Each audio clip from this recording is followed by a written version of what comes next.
Chess මුල සිට සරලව චෙස් for kids දෙවන පාඩම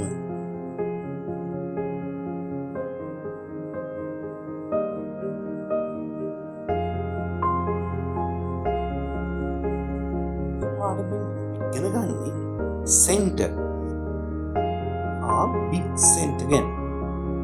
center කියන්නේ මැද කොටු හතර. ඒ වගේම big center කියන්නේ ඒ වටා ඇති අනිකුත් කොටු හතර. මේ දකින්නේ මැද කොටු හතර. අපි center කියලා හඳුන්වනවා.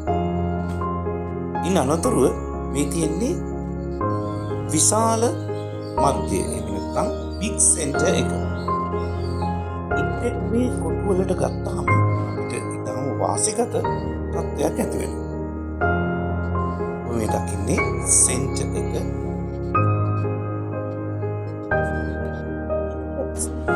ජෙසිකා අනුනාගන්න ෆෝන්ට ලකුණු එකක් තියෙනවා. ෆෝන්ට ලකුණු එකක් තියෙනවා. ඒ වගේම චෙස් පෝරුවේ ෆෝන්ලා 16 දෙනෙක්.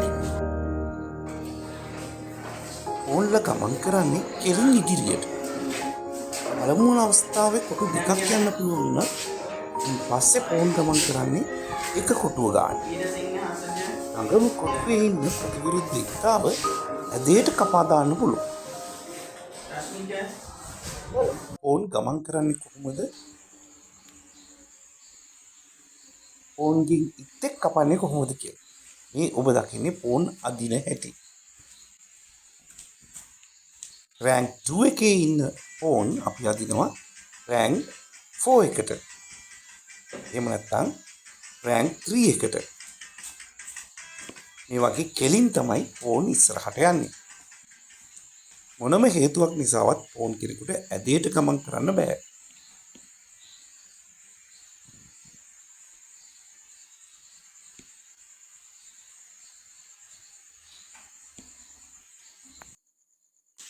බලන්න ෆෝන්ගෙන් ඉත්තෙක් කපන හැටි. මේ වගේ සුදු ෆෝන්ට ඇදේට මේ වගේ කළු ෆෝන් කෙනෙක් කපාන්න පුළුවන්.